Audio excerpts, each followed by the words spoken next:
Mike used to believe that money had a sound, not the clink of coins or the crisp flutter of bills, but something deeper. The low hum of possibility. He heard it in crowded bars beneath neon signs, in late-night conversations whispered over cigarette smoke, in the engines of expensive cars slicing through rain-soaked streets. Somewhere out there, he thought, wealth was waiting like a hidden city beyond the horizon. And all he had to do, only that turning back wasn't possible. At night, while riding in the back seat of silent vehicles with blacked-out windows, Mike began noticing strange things. Villages without lights, empty train stations where no trains arrived, men standing motionless beside roads, as if waiting for someone who would never come. And always, there was that feeling that he had crossed some invisible border between ordinary life and something far older, colder, and merciless. The compound appeared at dawn. It sat hidden among endless pine forests where mist crawled between the trees like pale ghosts. From a distance, it looked abandoned. Rusted fences, broken watchtowers, concrete buildings stained black by decades of rain.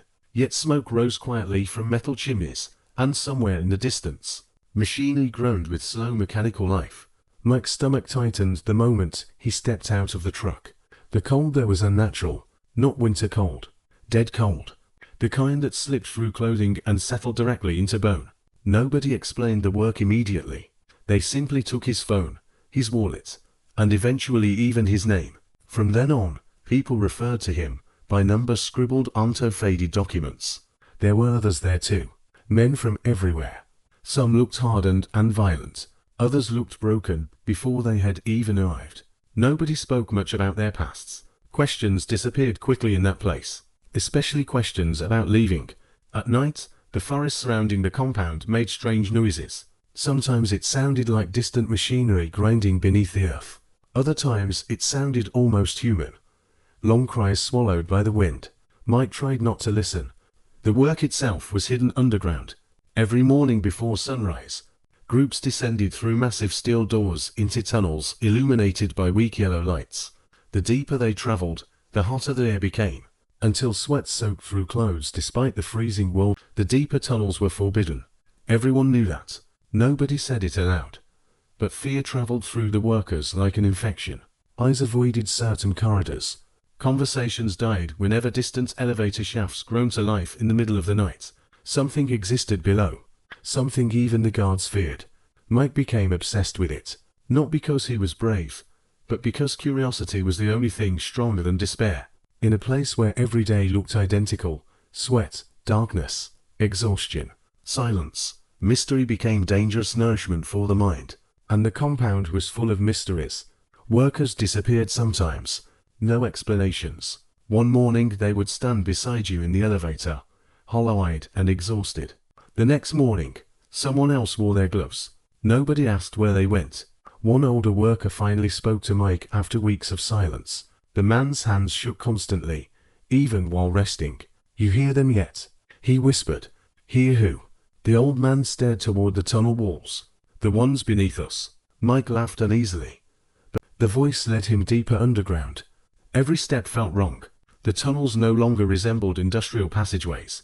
They became ancient corridors swallowed by machinery built around something much older. Steel beams pierced stone walls etched with symbols that seemed to shift. Whenever Mike stared too long, the air grew hotter. Not natural heat, oppressive, suffocating heat that carried the scent of oil, ash, and something decaying beneath it all. Then he found the room. It was enormous. A cavern hidden beneath the earth, illuminated by hanging industrial lights swaying gently overhead. Metal platforms crossed over a black abyss, so deep the bottom disappeared entirely. And surrounding that abyss stood people. Dozens of them, silent, watching. Workers, guards, men in expensive suits, all staring downward as though hypnotized. Mike moved closer carefully. Then he saw what lay below. At first his mind refused to understand it. The darkness beneath the platforms wasn't empty. It moved. Panic erupted instantly. Alarms screamed through the cavern, while armed men shouted orders. Workers ran blindly through smoke and flashing red lights. Mike ran too. He didn't know where he was going anymore. The tunnels twisted endlessly around him like veins inside some enormous creature. Steam burst from broken pipes. Sirens echoed through the underground maze. Then came the announcement through crackling speakers. No one leaves the lower levels. Mike's heart slammed against his ribs. They were sealing the exits. He sprinted harder, lungs burning, boots slipping across wet concrete. Somewhere behind him came distant gunfire, followed by terrible sounds that didn't sound human at all. Then he found the staircase. Old stone stairs spiraling upward into darkness. Not part of the modern facility. Older. Far older. Mike climbed desperately while the sounds below grew louder. Screams, alarms, machinery collapsing, something roaring deep beneath the earth. The staircase finally ended at a frozen steel hatch, hidden among snow-covered rocks, miles from the compound itself. Mike burst into the storm, gasping for air. The forest stretched endlessly around him, beneath pale moonlight. Freedom. For the first time in months, there were no fences, no guards, no underground voices, only snow falling silently through ancient trees. Mike began walking, but after several minutes, he noticed something terrifying. There were footprints ahead of him in the snow. Fresh footprints. Someone else was already out there, waiting. The footprints led deeper into the forest. Mike should have turned away. Every instinct warned him to run in the opposite direction, to disappear into the wilderness before the men from the compound found him again. But exhaustion clouded his thoughts, and curiosity, that same fatal curiosity that had ruined his life, pulled him forward once more. Snow drifted silently between the trees. The forest seemed endless.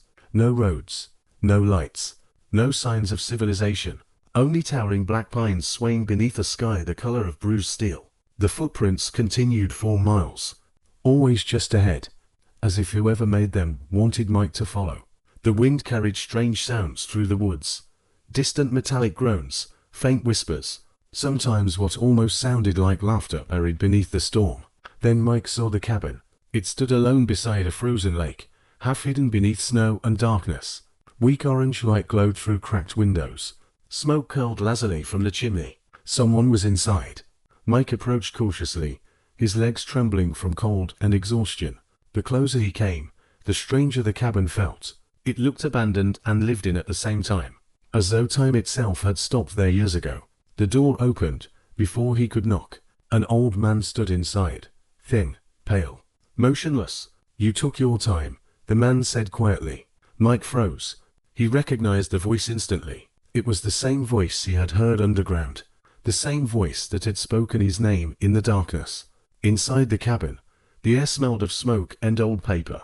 Maps covered the walls, maps of forests, tunnels, mountain ranges, places that did not appear on ordinary charts. The old man poured coffee slowly. "You still don't understand where you were," he said. Mike stared at him. What was that place? The old man smiled faintly, though there was no warmth in it. "A wound," he answered, "and men discovered they could profit from it." Outside, the storm intensified. The cabin creaked softly, while shadows danced across the walls from the firelight.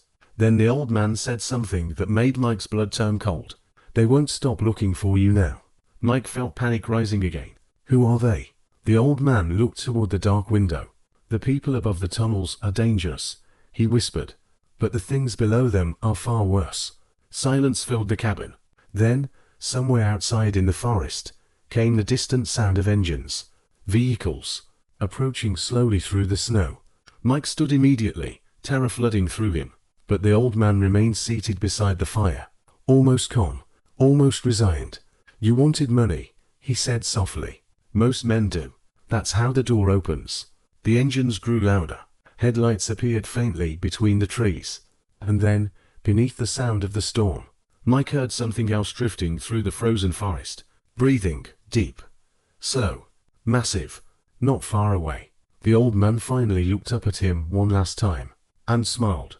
"You should never have gone underground,"